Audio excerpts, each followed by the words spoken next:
Olá, turminha do sexto ano. A gente vai aqui com esse vídeo fazer a correção da última questão que a gente está vendo, né? Os níveis de organização da vida, certo? Então, a gente está agora na parte das células, aí depois vem os tecidos, depois vem os órgãos, os aparelhos e sistema, certo? Então, antes de eu passar o exercício, eu coloquei até o conceito de célula e de vírus, para que vocês pudessem estar em alerta com relação a esse conceito, que não tinha com detalhes, como eu coloquei nesse exercício aí, ou antes do exercício, tá bom? Primeiro eu disse aí, dei o conceito de célula, que é uma unidade estrutural, ou seja, que tem uma forma e tem uma função, por isso que se diz funcional, presente nos seres vivos. As células são microscópicas, ou seja, a gente não consegue ver a olho nu, só consegue, no caso, visualizar com o microscópio, e fazem parte da organização dos seres vivos, com exceção, por isso que eu coloquei abaixo aí os vírus, que diz justamente o quê? Não possuem células, ou seja, são os únicos seres vivos considerados acelular. O prefixo A indica a negação, não possui célula. Então, na natureza, os únicos seres vivos que não possuem células são os vírus. No entanto, estes podem se reproduzir no interior das células que eles atacam e, assim, causar as doenças, no caso, podendo até causar a morte, como está acontecendo no caso com esse vírus, o coronavírus, que é o Covid-19. É isso? Então, os vírus, eles, poderia-se dizer assim, com um olhar biológico, eles não são ruins por natureza, mas é uma questão de sobrevivência. Ou eles, no caso, ou as células que eles vão atacar. Então, por questão de necessidade de sobrevivência, eles atacam as células dos seres vivos para poder se reproduzir e, ao se reproduzir, desenvolvem as doenças, podendo causar morte ou não, certo? Aí começa o exercício. Primeira questão, assinalar verdadeiro ou falso em cada um dos parênteses aí. Primeiro diz, na célula vegetal, há uma estrutura que participa da fotossíntese e não está presente na célula animal. Correto. As células vegetais realizam o fenômeno da fotossíntese, que não ocorre na célula animal, e que há necessidade para a realização dessa fotossíntese de uma organelazinha chamada plasto, no caso do tipo cloroplasto. Então, esse cloroplasto é que faz a célula vegetal realizar o fenômeno da fotossíntese e, assim, o animal ou a célula animal não poder realizar. Então, essa primeira afirmação está correta, certo? Então, vocês colocam aí como V de verdadeiro. Segundo parêntese. Na célula vegetal, além da membrana plasmática, existe mais externamente a parede celular. Também está correto. Se vocês prestarem atenção no livro de vocês, tem a página 63 e 64. Tem tanto a célula animal como a célula vegetal. Vocês vão ver que na célula vegetal, além da membrana plasmática, tem uma outra membrana externa que é chamada de parede celular, ou outros autores também chamam de parede celulósica, certo? Então, também está correta essa afirmação. Então, esses dois primeiros parênteses vocês vão marcar com a letra V de verdadeiro. Terceira afirmação. A célula é a maior parte dos seres vivos com forma e função definida. Quando diz aí o que torna essa afirmação errada é quando diz que a célula é a maior parte, não. A célula é a menor parte dos seres vivos, tem forma, sim, e tem função definida também, mas não é a maior parte dos seres vivos, e sim a menor. Daí porque a gente só conseguir vê-la ou através do microscópio. Então, essa daí, dentro desse parênteses, vocês vão colocar falso, F no caso de falso. Próximo parêntese. Os vírus não apresentam células, mas são capazes de se reproduzir no interior das células que atacarem.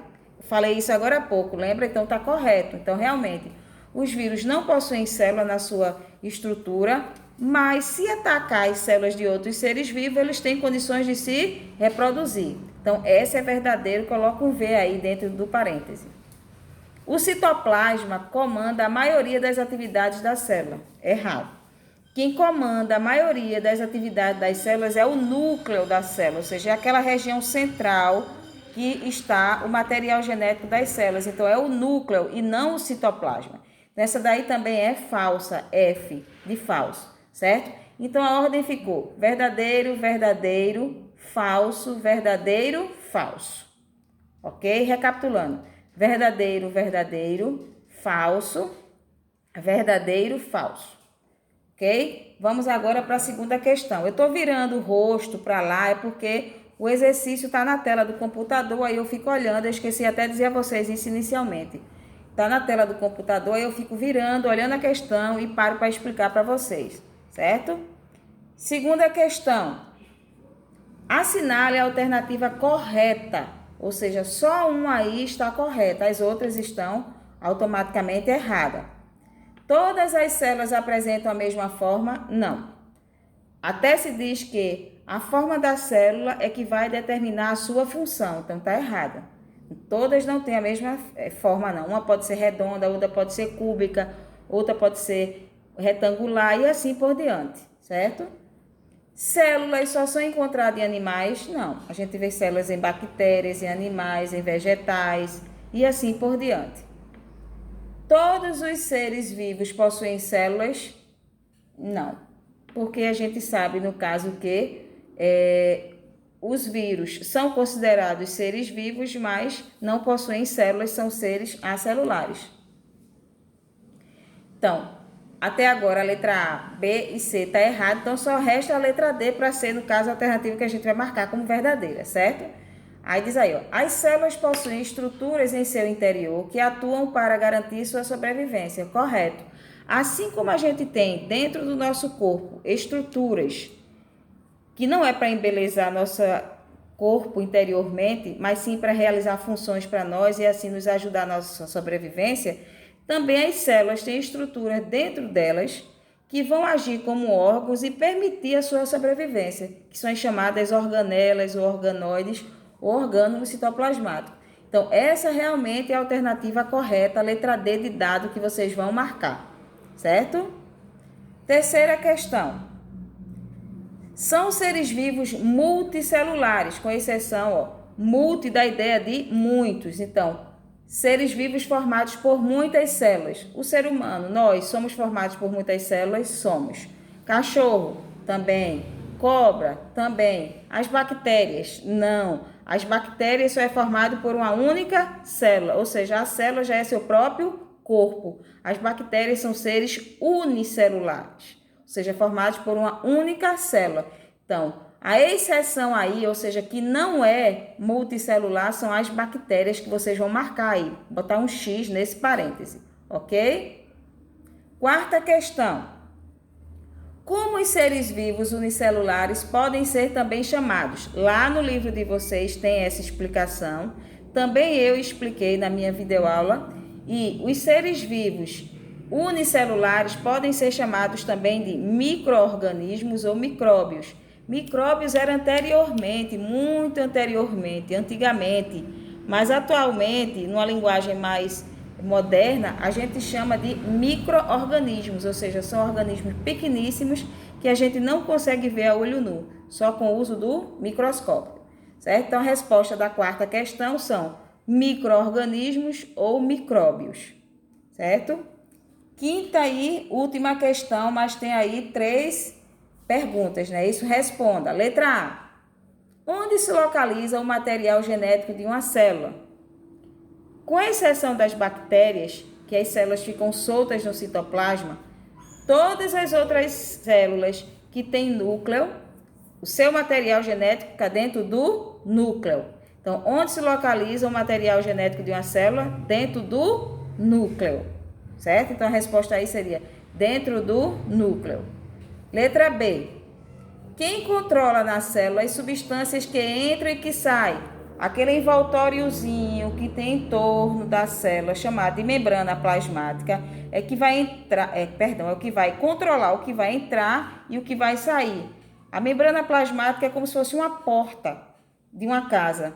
A casa é a porta da célula. é ela que vai permitir controlar quem vai poder entrar e quem vai poder sair de dentro da célula, certo? Então, a resposta da letra B de bola é membrana plasmática. E a última pergunta da última questão diz: a forma que uma célula apresenta está associada a quê? A sua função, certo? No livro de vocês também tem, falando isso aí, eu também expliquei. Na minha última explicação, eu disse que a forma da célula é que vai determinar a função que ela vai desempenhar para aquele organismo.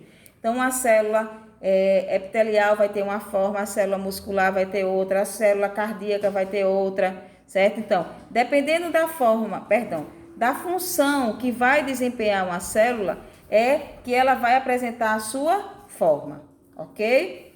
Então, aí vocês vão dizer o que na letra C? A forma que uma célula apresenta está associada à sua função, ou a função que ela irá desempenhar. Tanto faz dizer a sua função ou a função que ela irá desempenhar para o organismo, para o corpo em questão, certo? Então, assim a gente finaliza mais um exercício com a correção. Espero que quem tenha feito faça uma correção e veja o que é que acertou, se errou em quê, para não mais cometer o erro e ter entendido. E aí a gente se vê através de videoaula na próxima explicação que vai ser sobre tecidos, ok? Continue se cuidando, fiquem com Deus e até a próxima atividade.